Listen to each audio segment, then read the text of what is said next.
দুনিয়ার অনেকে টাকা পয়সা অনেক কিছু দিছে, কিন্তু বেশিরভাগ ওলামায়ে কেরাম দিছে নিঃস্বার্থ, বাকিরা দিছে স্বার্থের জন্য। কি স্বার্থ? এখন গিয়া আমগো ফরম পূরণ করে, তো টাকা দিছে, আমরা এনজিওর লোক, এনজিওর ফরম পূরণ করো। শেষ পর্যন্ত কিস্তিতে টাকা দিতে দিতে মানুষের লোভ দেখায়, কেমন বর্ষি লাগায়। মরার আগে কিস্তি আদায় করতে পারে নাই, লাশের সামনে গিয়া এনজিওর লোকগুলো দাঁড়ায় বলে 13টা কিস্তি বাকি, দিয়া কবরে লাশ নামা। হারামে আরাম নাই। কই আমরা এত কষ্ট করে জীবন কাটাই, 5 জন সন্তানের খানা রেডি করতে খবর হয়ে যায়, অথচ মাদ্রাসায় শত শত ছাত্র, শত শত ছাত্রর মধ্যে অর্ধেক ফিরি, গরিব, এতিম, অসহায়, অথচ 3 বেলা খানা চলে, রুটিন করা খানা চলে। মানুষের কাছে ভিক্ষাও করি না, আপনাদের কাছেও ছোট হই না, বিরক্ত করি না। আল্লাহ হেফাজতের জিম্মাদারি নিছেন। দয়াময় আল্লাহ তার বান্দাদের অন্তরে মোহাব্বত বাড়াইয়া তাদের রিজিকের ব্যবস্থা করতেছেন। ছাত্রদের আগামীকাল দুপুরের খানা নাই, রাত হয়ে গেছে।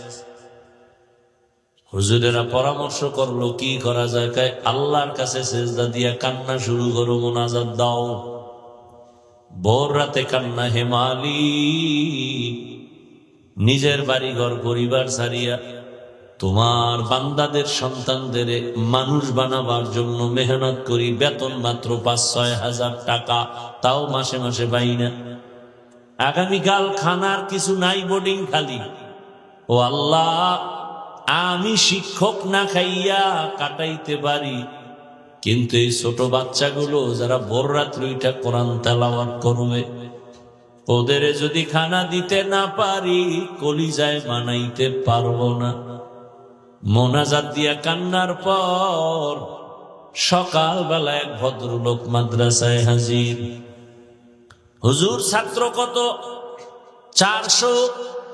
বলে একবেলা খানা কত টাকা লাগবে? বলে আপনি যদি ভরপুর খানা দেন 50 থেকে 70 হাজার।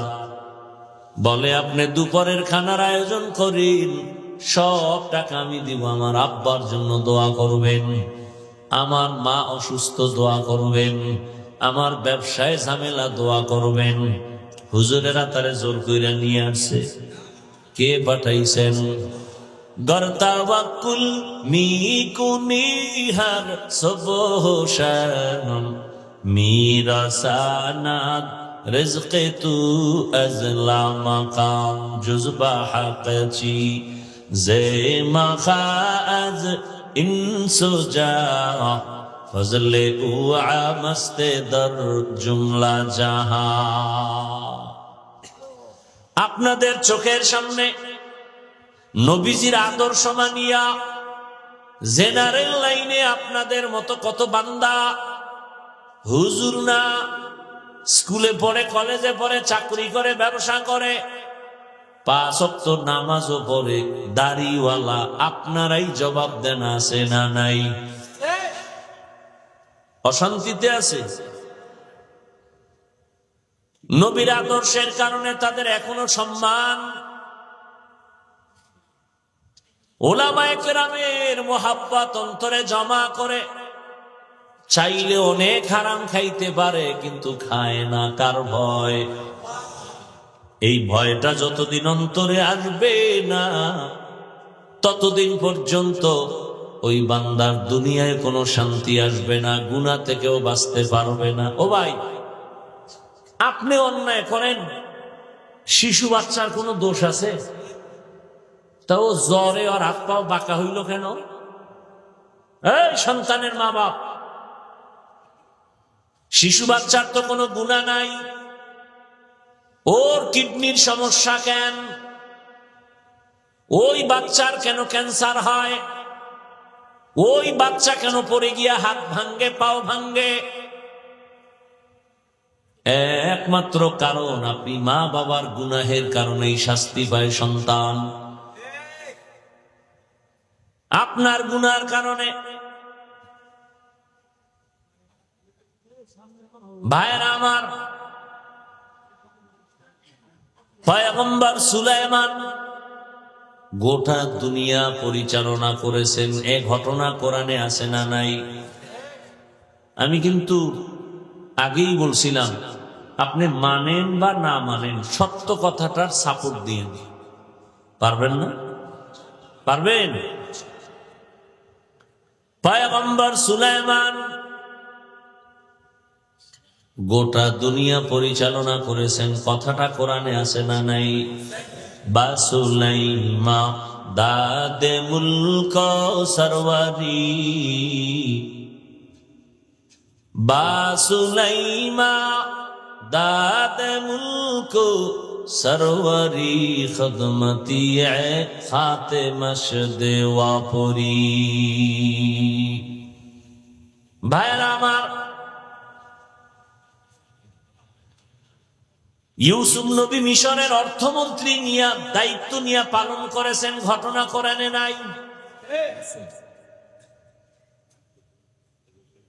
আপনারা ইসলামটাকে মনে হয় দুর্বল মনে করেন না? আপনারা কি ইসলামটাকে দুর্বল মনে করেন? আল্লাহর কোরআনটাকে কি দুর্বল মনে করেন?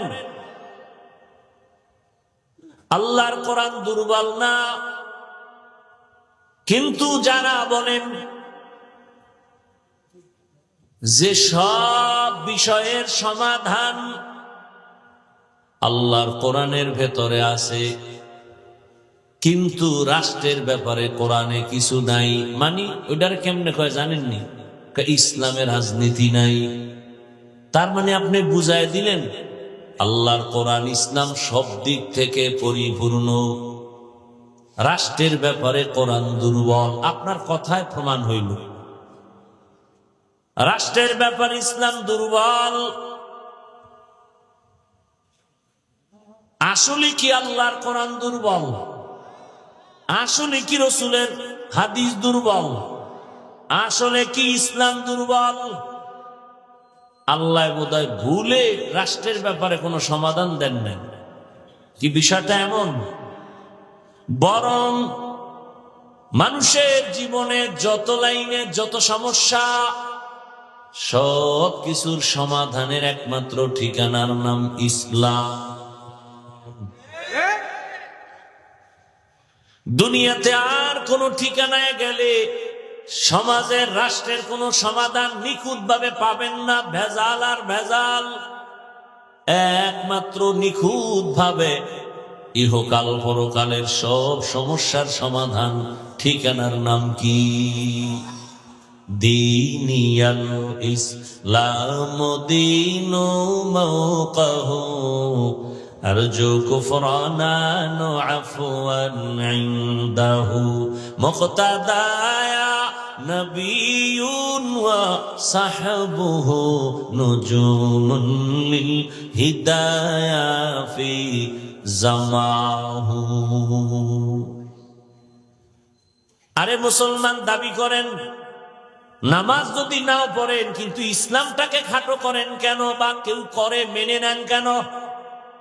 এই মেয়ে, আপনি নামাজ পড়েন না, আপনার বউ পর্দা করে না, এই জন্য বউরে কি কেউ কারো কাছে ছোট করে? বলেন না কেন? বরং কেউ করতে চাইলেও তো বাঁচাবার চেষ্টা করে। কথা ঠিক না? আপনার রসুলকে আপনি ঠিক মতো মানেন না, কিন্তু আপনার সামনে রসুলকে যদি কেউ খাটো করতে চায়, আপনি সেটা সহ্য করেন কেন? ইসলাম পরিপূর্ণ এক বিধান, এক ইসলাম জীবনের ব্যবস্থা, সব সমস্যার সমাধানের ঠিকানা। কেউ যদি ছোট করতে চায়, আপনি বলবেন আমি নামাজ পড়ি না, দাড়ি রাখি না, পর্দা করি না, তবে খবরদার ইসলাম পবিত্র, আমার সামনে ইসলামের খাটো করলে আমি ছাড় দিব না। এতটুকু ঈমান আপনাদের নাই? আমার কথাটা বুঝেন নাই মনে হয়।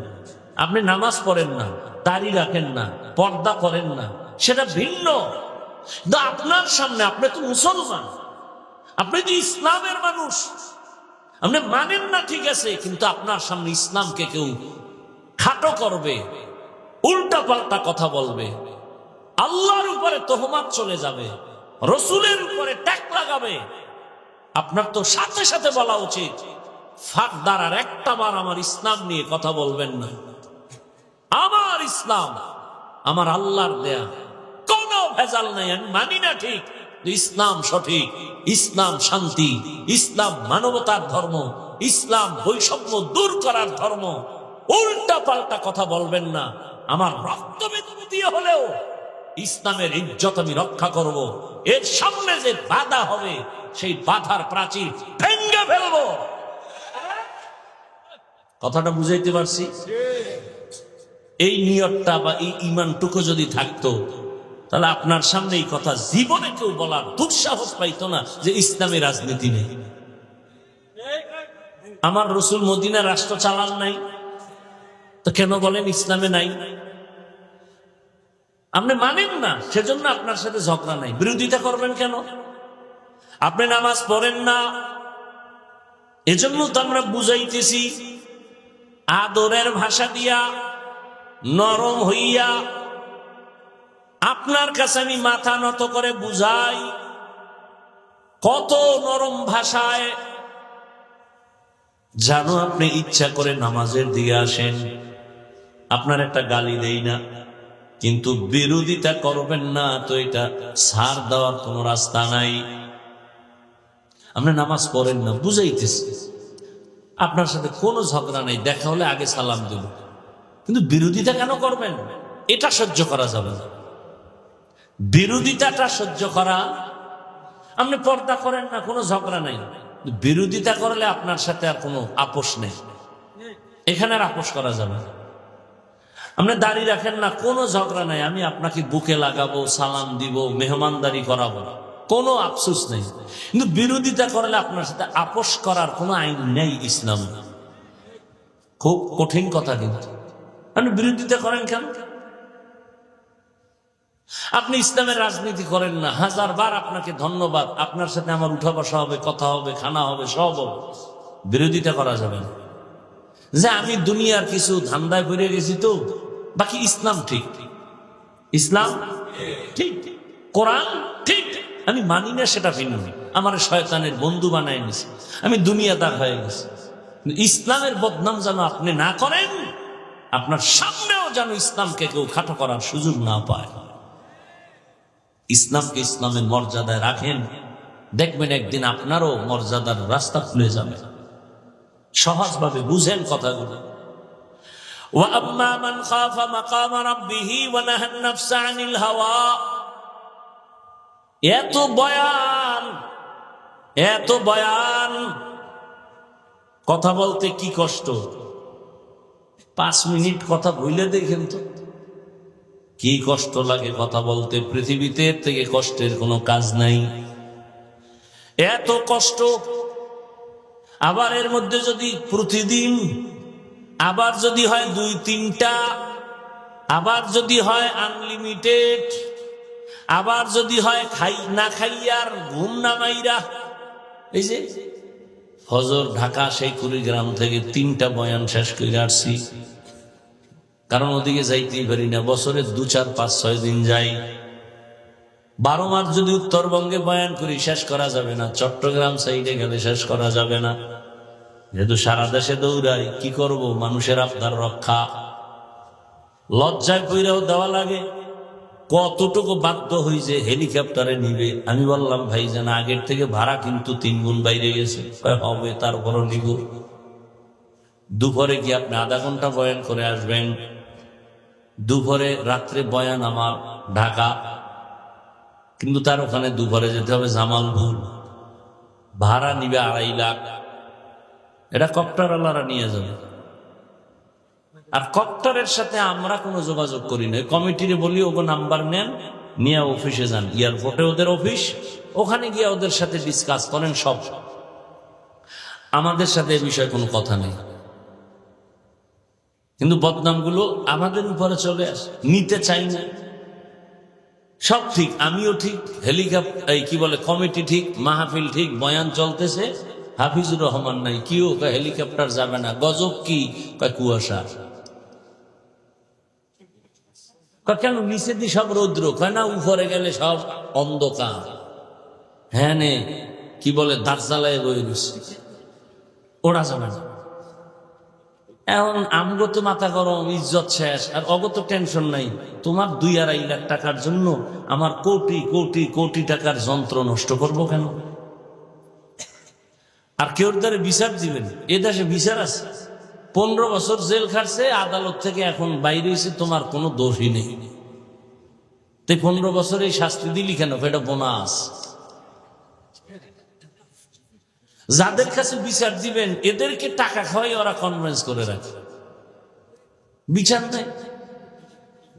বরং দেখেন না কি পরিমাণ চেতা চেতে, হুজুরেরা কেন আবার আসমানের উপরে উঠে? আমগো নবী উঠলে আমরা উঠবো না? আমগো নবী উঠে নাই কই?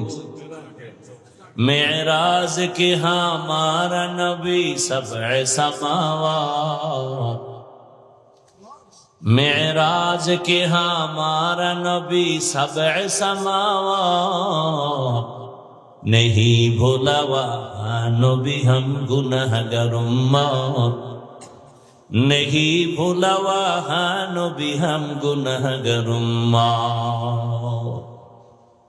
রহমতের নবীকে আমার আল্লাহ বাহনের মধ্যে চোখের পলকে নিয়ে গেলেন।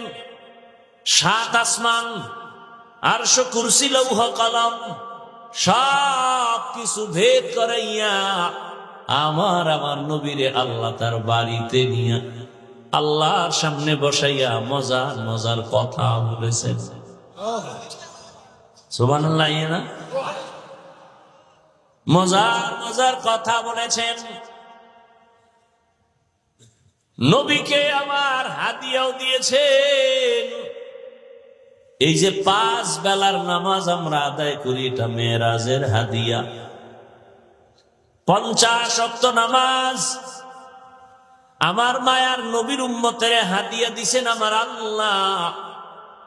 নবী ভয় পাইছেন আমার দুর্বল উম্মতরা এগুলো আদায় করতে পারবে না। 50 ওয়াক্ত নামাজ থাকলে কি করতেন? বহু আমি মরিয়া যেতেন। 5 ওয়াক্ত টানা টানা। ভাই আজান হয়েছে, কি নামাজ পড়ুন, আমার পেরেশানি বাইরে গেছে। কিও আমি একা ওই অন্ধকার কবরে কিভাবে থাকবো? নামাজ পড়ে আগে টেনশন দূর করি।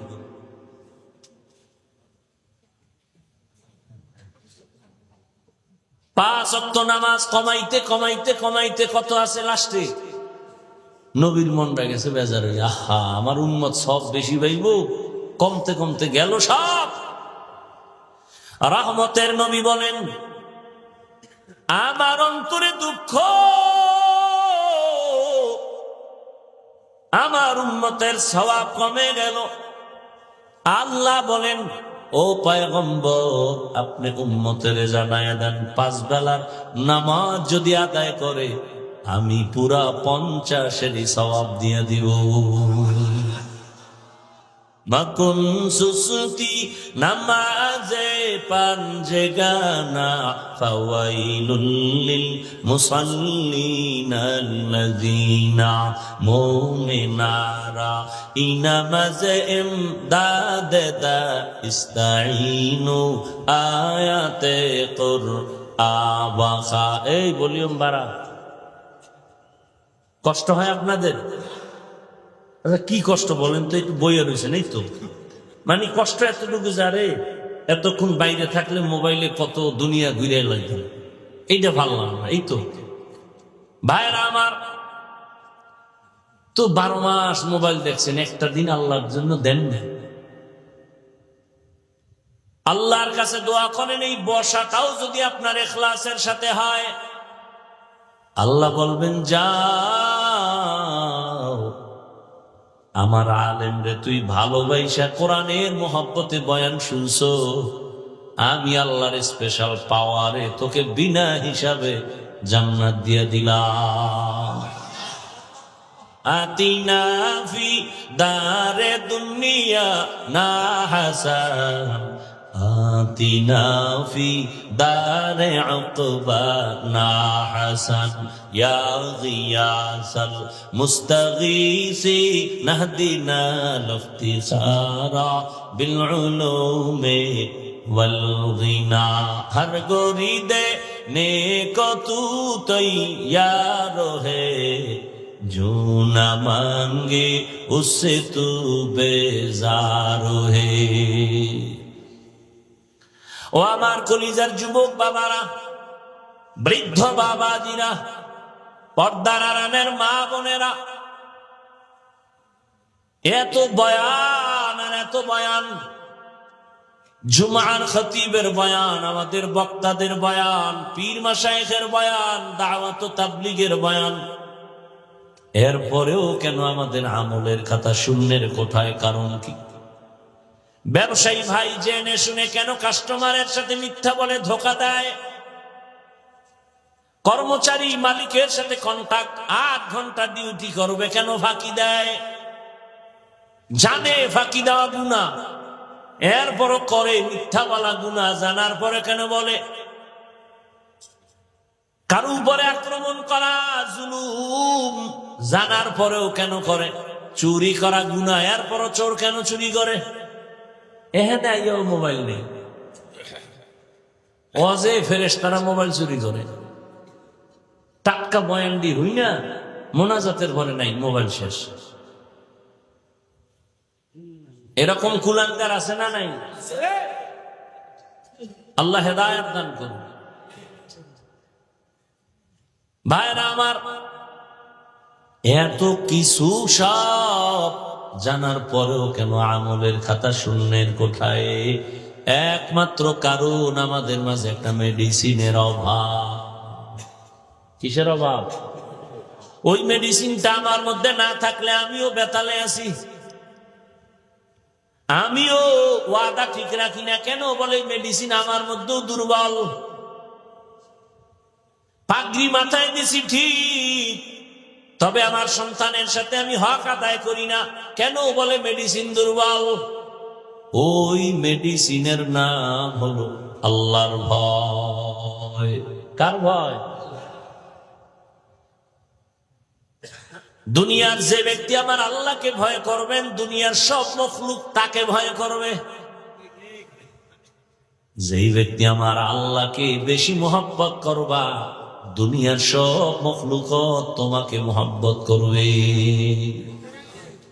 তুমি আল্লাহরে মহব্বত করো, পিপিলিকা তোমাকে মহব্বত করবে, বিধর্মীরা তোমাকে মহব্বত করবে, গর্তের প্রাণী তোমাকে মহব্বত করবে, বাঘ তোমাকে মহব্বত করবে, মাছ তোমাকে মহব্বত করবে। এগুলো বহু দেখে আসছি, বহু আল্লাহওয়ালার চোখের সামনে দেখেছি। আমাদের সাগরের পার বঙ্গোপসাগর, কুয়াকাটা, সেই ছোটবেলার কথা। উজানির কারি ইব্রাহিম রহমাতুল্লাহ আলাইহি, তার 11তম সন্তান কারি মনজুর আহমদ রহমাতুল্লাহ আলাইহি, যার হাতে ধইরা আমারে ধইরা উজানি নিয়ে গেছেন, লেখাপড়া করালেন, আর বারবার দোয়া করতেন, আল্লাহ। বাচ্চাদের মতো কানতেন মাঝে মাঝে। আমার কথা এইদিকে দিয়ে কান্না করে এই যে পানি ভরে না, এটা হাতে মাখে, এই হাতে মাখে, চেহারায় মাখে, মাথায় মাখে। কয় এটি কেন করি জানো? জানো কেন? কয় চোখের পানি আল্লাহর ভয়ে কানলে ওইটা যেখানে লাগবে ওখানে জাহান্নামের আগুন লাগবে না। আর তার হাতের মধ্যে আমার হাত ঢুকে এভাবে দোয়া করতো, আল্লাহ ওরে দিয়ে একটা বড় মাদ্রাসা দিতে চাই, তুমি একটু কবুল করো। তো মাদ্রাসা হয়েছে, তিনি তো আর নাই। আউলিয়ারা কারে উকবা ইখতিয়ার, জাহেলারা কারে দুনিয়া ইখতিয়ার। মেডিসিনটার নাম কি বলেন? হে খোদা দয়াময় রব্বুল আলামিন,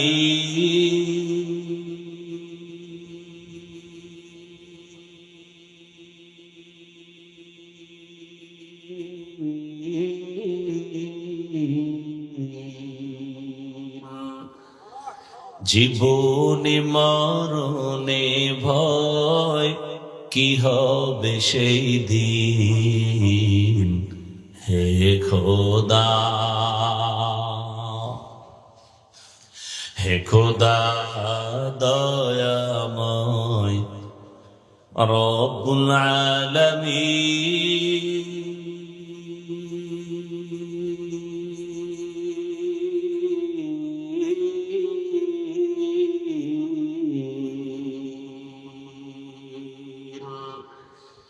জীবনে মরণে ভয়, কি হবে সেই দিন, হে খোদা।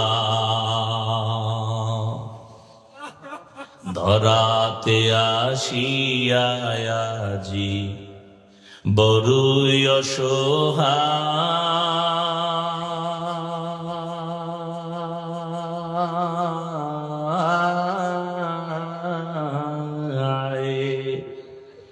ইহকালের মায়া জালে অন্ধ যে সবাই।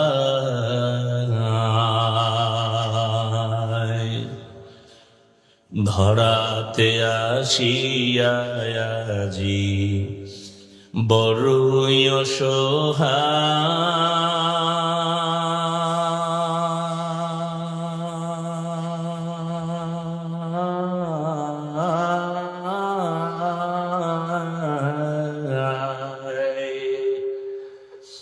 ইহকালের মায়া জালে অন্ধ যে সবাই।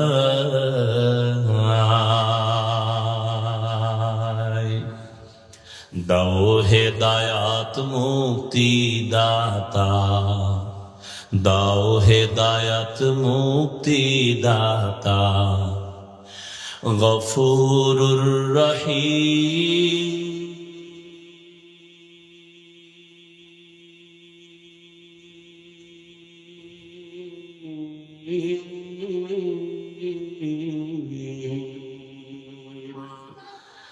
জীবনে মরণে ভয়, কি হবে সেই দিন, হে খোদা, হে খোদা দয়াময় রব্বুল আলামিন।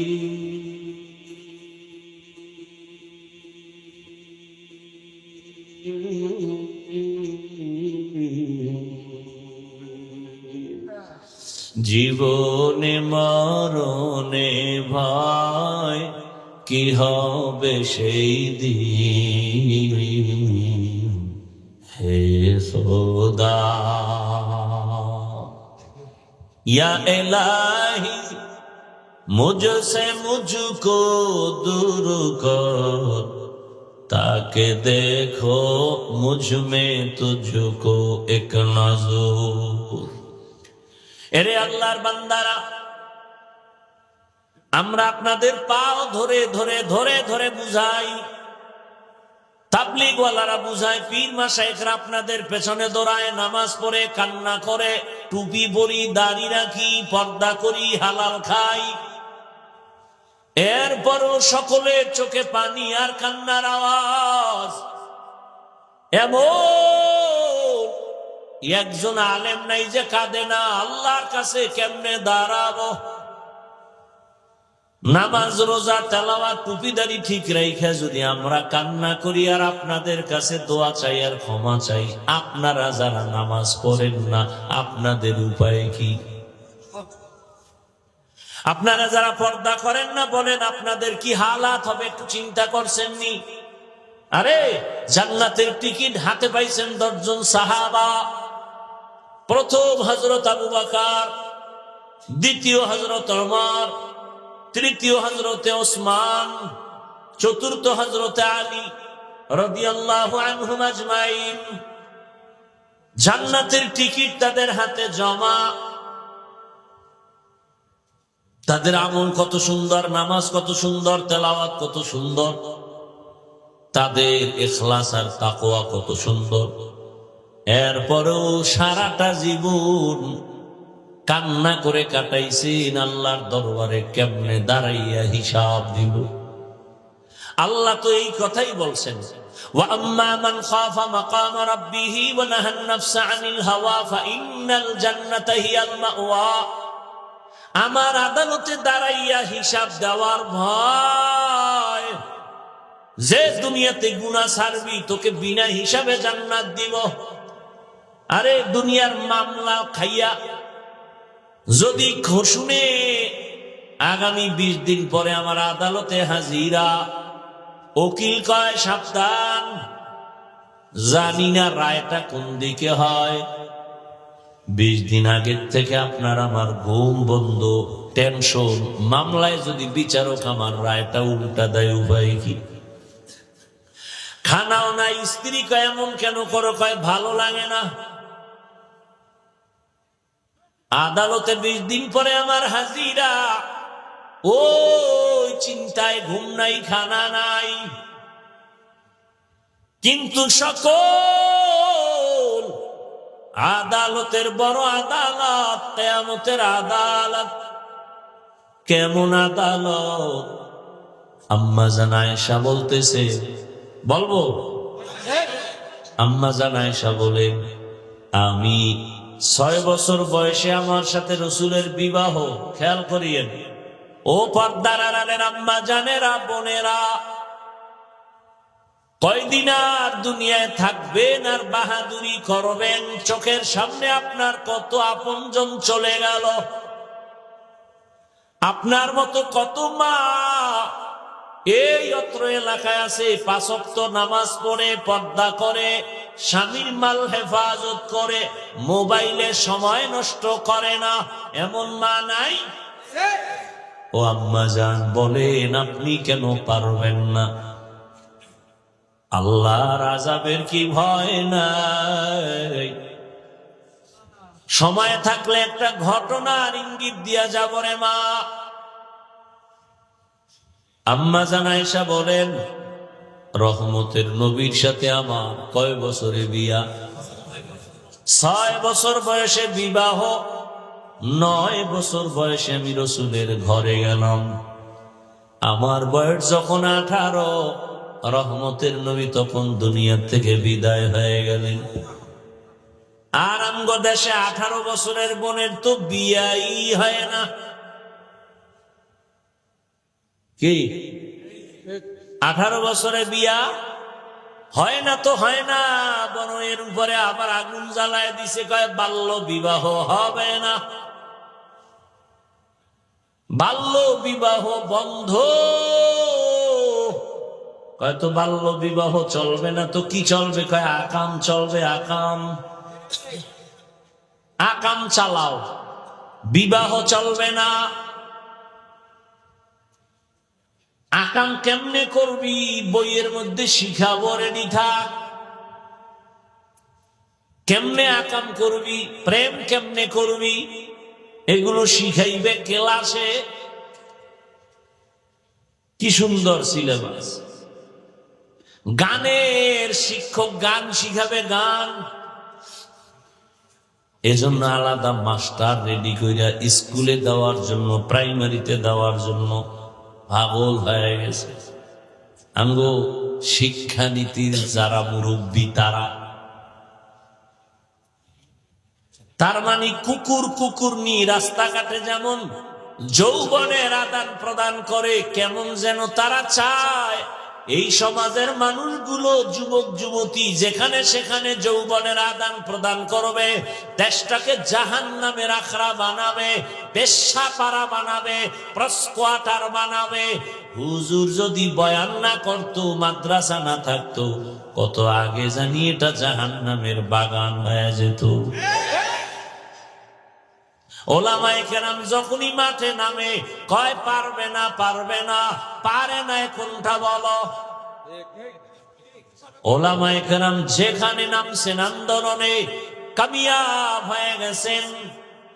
কোন নাস্তিক, কোন বেঈমান কর্মসূচি দিয়া আগাতে পারে নাই। বাল্য বিবাহ হবে না, আকাম কিন্তু চলতেই আছে। জেনা চলতেছে, প্রেম করে, কোনো বাধা নাই। এগুলো বললে যুবক রাগ করিস না, আমি তোর কল্যাণ চাই। এই তুই এখন আকাম করবি, বিয়া টিয়া করিস না। আমি কথা যা বলি একেবারে কাটসাট কইরা বলি, এতে আর কোনো ঘুরানি ফিরানি নেই।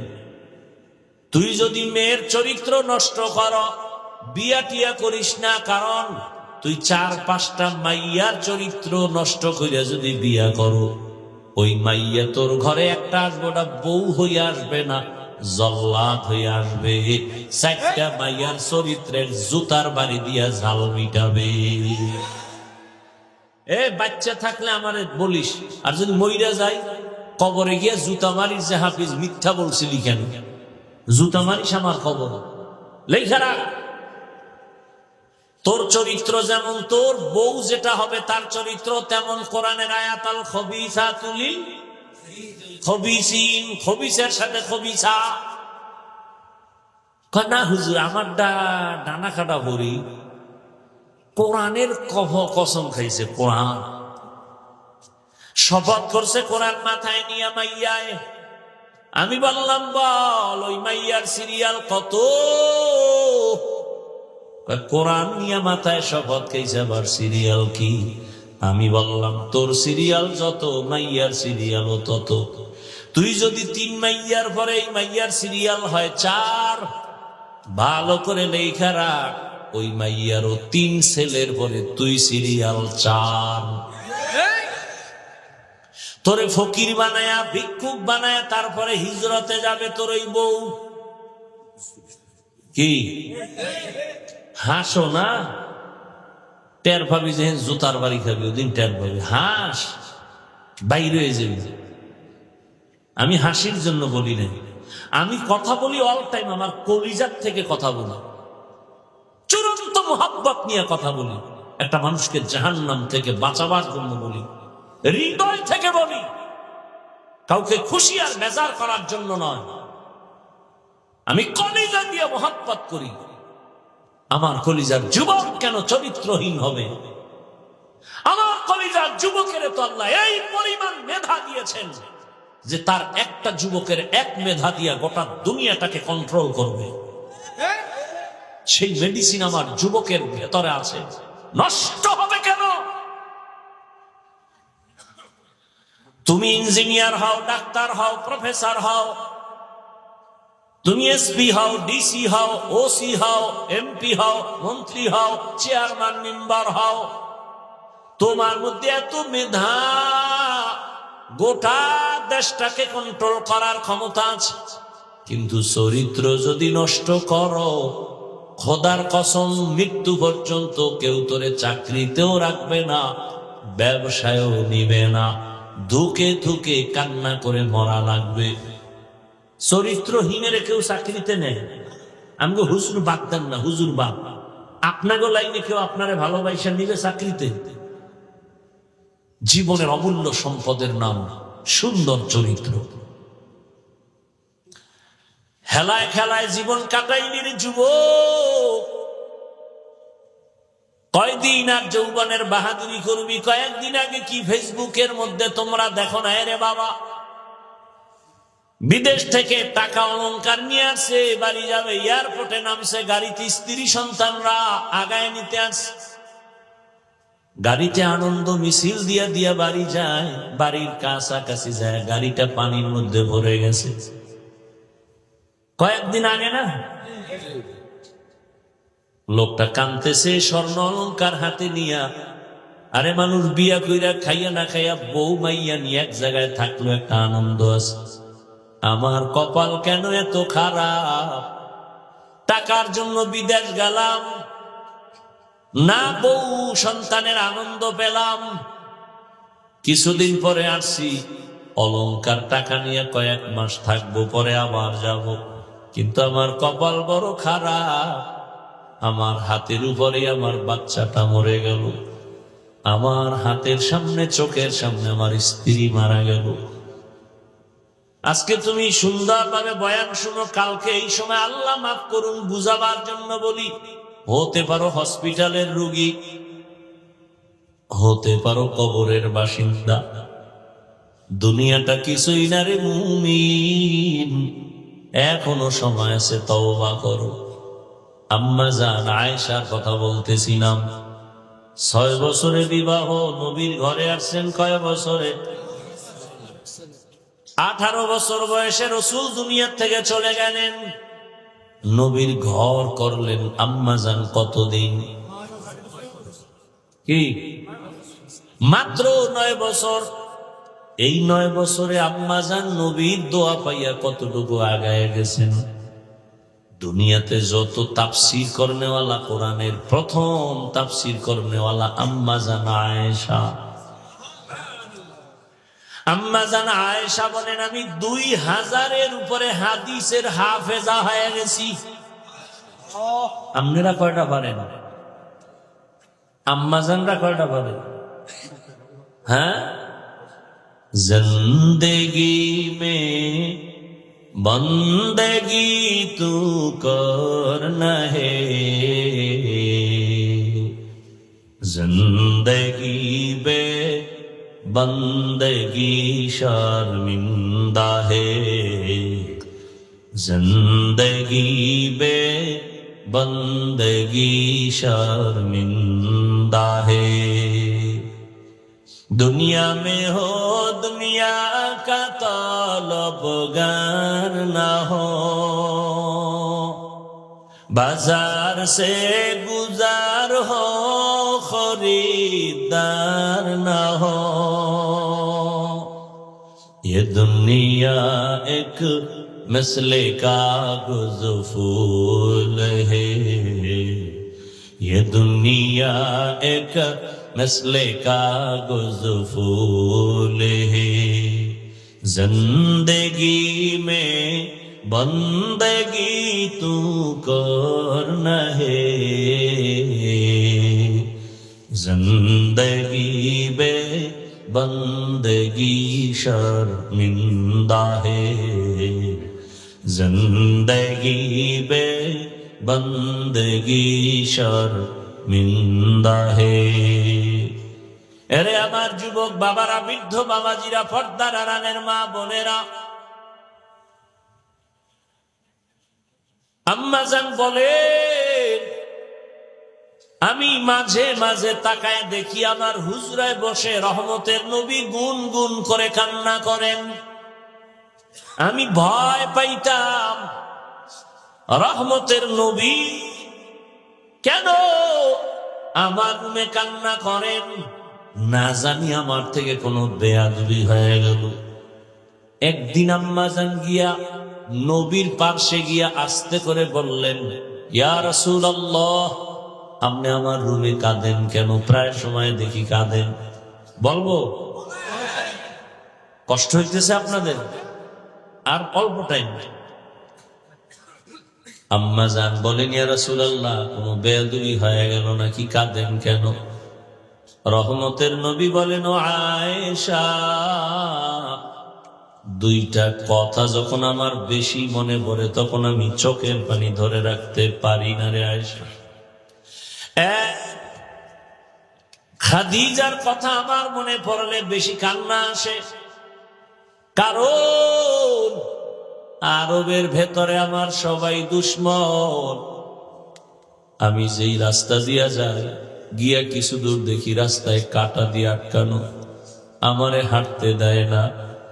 আমার বাড়িটারে কতবার আটকাইছে, আমাকে জবাই করবে। তায়েফের ময়দানে গেছি কালেমার দাওয়াত দেওয়ার জন্য। কাফের বেঈমানেরা বাচ্চাগুলোকে বলে, ওই মক্কার পাগল আসছে, পাথর মেরে তাড়ায় দাও। বাচ্চাগুলো ছোট ছোট পাথরগুলো বৃষ্টির মতো মারা শুরু করলো। ও আয়েশা, জানো না আমার শরীরের মধ্যে মশা মাছি পড়া আল্লাহ হারাম বানায় দিয়েছে। সূর্যের গরম আমার শরীরে লাগে না, আমি সইতে পারবো না, মেঘের খণ্ড ছায়া দেয়। আমার শরীরের ঘাম থেকে মেশকের ঘ্রাণ। ওই কাফের ছোট ছোট বাচ্চাগুলো আমার পিছনে এমন ভাবে শুরু করলো, ছোট ছোট পাথরগুলো যখন মারতেছে আমার নরম শরীর থেকে রক্ত বের হওয়া শুরু হলো। রক্ত পরিয়ে আমার জুতা পর্যন্ত আটকায় গেছে।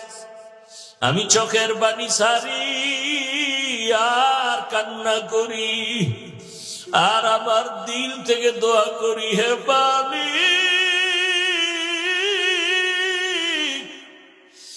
এই এলাকার মানুষগুলো বুঝে না, চিনে না, ও আল্লাহ ওদের হেদায়াত দাও। আমি মক্কার দিকে আগাই আর চোখের পানি ছেড়ে কাঁদি। হঠাৎ করে জিব্রাইল আমিন এসে হাজির হয়ে গেছে। আল্লাহ পাঠাইছে, যাও জিব্রাইল, আমার নবীর কান্না আমি আল্লাহ সহ্য করতে পারি না, আমার মায়ার নবী কাঁদে, যাও আমার নবীর গিয়া বলো এখন যদি অর্ডার দেয় তায়েফের জমিন উল্টাইয়া সব মানুষগুলো মারিয়া ফালাও। কেমন মায়ার নবী! মায়ার নবী বলে, ভাই জিবরাইল, তায়েফের মানুষের মারিও না, ওরা আমাকে চিনে না, জানে না। যদি ওরা জানতো আমি দুনিয়ার ইয়তীম, দুনিয়াতে আসিয়া বাবা বলে ডাক দিতে পারি নাই, বাবার চেহারাটাও দেখতে পারি নাই। ও আমার যুবক বাবারা, অনেকে গ্রামের বাড়ি ছাড়িয়া ঢাকাতে কাজ করো, ওই গ্রামের মা ঘুমায় না তোমার অপেক্ষা, তোমার বাবাও ঘুমায় না। অনেকের বাবা মরিয়া গেছে, কবর থেকে দোয়া চায়, অনেকের মা মরিয়া গেছে, দোয়া চায়। আজকে যারা মা বাবারে বাড়িতে রাইখা শহরে এসে বন্ধু নিয়ে আনন্দ করো আর ঘুমাও, ওই মা বাবা তোমারে আমারে বিছানায় রাইখা কখনো ঘুমান নাই। মায়ার নবী কাঁদে, ভাই জিবরাইল আমি বড় ইয়তীম, 6 বছরে আমি মা হারাইয়া বড় অসহায়, আমার ডানে কেউ নাই, বামে কেউ নাই। ও জিবরাইল এদের মারিও না, একদিন যদি এরা চিনে কালেমার পতাকায় চলে আসবে। ও আয়েশা, আমি এত কষ্ট করিয়া দিনের দাওয়াত দিয়া যখন রাতের বেলা ঘরে আসতাম, যত রাত্রই হতো আমি ঘরের সামনে আসিয়া আসসালামু আলাইকুম ইয়া আহলাল বাইত কথাটা বলা মাত্র ঘর থেকে আওয়াজ আসতো, লাব্বাইক ওয়া সা'দাইকা ইয়া রাসূলুল্লাহ। খাদিজার কণ্ঠে আওয়াজ। আমি বলতাম, খাদিজা আপনি কি রাতের গভীরে ঘুমান না? খাদিজা চোখের পানি ছেড়ে কাঁদতেন আর বলতেন, ও রবি, আমি জানি আপনার মা নাই, আপনার বাবা নাই। আমি খাদিজা 2 জন স্বামী বিদায়ের পরে আপনার ঘরে আসছি, আমার একাধিক সন্তান রেখে আমি আপনার ঘরে আসছি। আমি সন্তানের মায়া বুঝি, আপনার চারদিকে দুশ্মন। আপনার মা যদি থাকতেন, আপনাকে বাহিরে রেখে মা ঘুমাইতেন না। ওরে সন্তানেরা জানো না যে মা কেমন মায়া করে। ওরে তুমি মাকে বাড়িতে রাইখা আনন্দ করো, খবর দাও মায়ের চোখে ঘুম নাই। ওরে বাবারে কবরে রাইখা যারা আরামে ঘুমাও, ওই বাবার কবরের কি হালাত। ও সন্তানেরা, বাবা যারা হারাইছো, 2 বোনা চোখের পানি ছেড়ে কাঁদো আর আমার মালিকের দরবারে দোয়া করো। আল্লাহর কাছে চোখের পানি ছেড়ে বাবার জন্য দোয়া করো। ওই মায়ের ঋণ আদায় করা কোনোদিন সম্ভব হবে না। ওই মা তোমার আমার জন্য কত কাঁদলেন, চোখের পানি ছাড়লেন, আর কষ্ট করলেন। ওই মা বাবার চোখের পানি আর দোয়া ছাড়াই চেয়ারে বসতে পারি নাই। ওই মা বাবার চোখের পানি আর দোয়া ছাড়া তুমি টাকা পয়সা বাড়ি গাড়ির মালিক হতে পারো নাই। ওই মা বাবারে কবরে রাখিয়া নিষ্ঠুরের মতো কেমনে ঘুমাও? ওই মা বাবার জন্য কি মায়া হবে না রে নিষ্ঠুর? ওই মা বাবার চেহারাটাও কি মনে পড়ে না? ওই মা বাবার কথা মনে পড়লে চোখের পানি ধরে রাখা যায় না।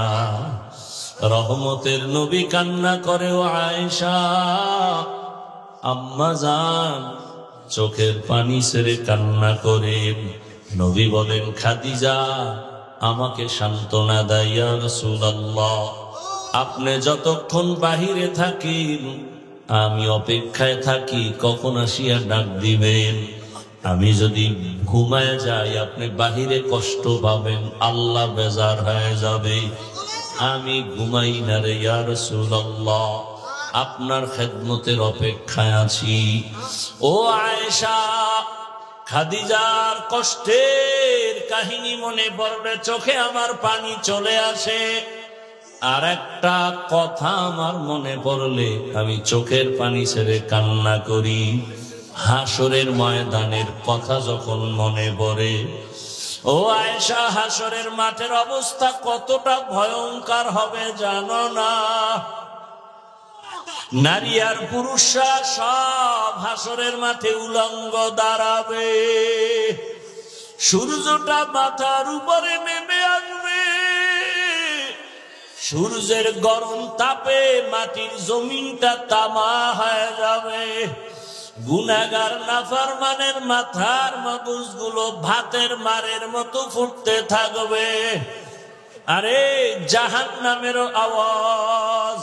হাসরের ময়দানে জাহান্নাম চিল্লাইবার বলবে, ও আল্লাহ বেনামাজি গুলো কই? বেনামাজি নাফরমান গুলো আমাকে দাও, আমার পেটে ক্ষুধা। আরে আয়েশা, সেদিন কি উপায় হবে? জাহান্নামের আওয়াজে হাসরের ময়দানটা থর থর করে কেঁপে উঠবে। ওদিকে আমার আল্লাহ রাগান্বিত হয়ে যাবেন। আল্লাহ রাগ হইয়া আওয়াজ দিবেন, লিমানিল মুলকুল ইয়াউম লিল্লাহিল ওয়াহিদিল কাহ্হার। হাসরের ময়দানটা থর থর করে কেঁপে উঠবে। এ অবস্থা দেখিয়া নবীরা পর্যন্ত কান্না শুরু করবেন। এত কান্নার আওয়াজ। নবীরা কাঁদবেন, আদম নবী কাঁদবেন, মুসা নবী কাঁদবেন, ইব্রাহিম নবী কান্না করবেন। নিজের চিন্তা, উম্মতের চিন্তা থাকবে না। এমন অবস্থা হবে, কঠিন হালাত। আমি রাসূল তখন সহ্য করতে না পারিয়া আমি আমার রবের সামনে সিজদায় পড়ে কান্না শুরু করব।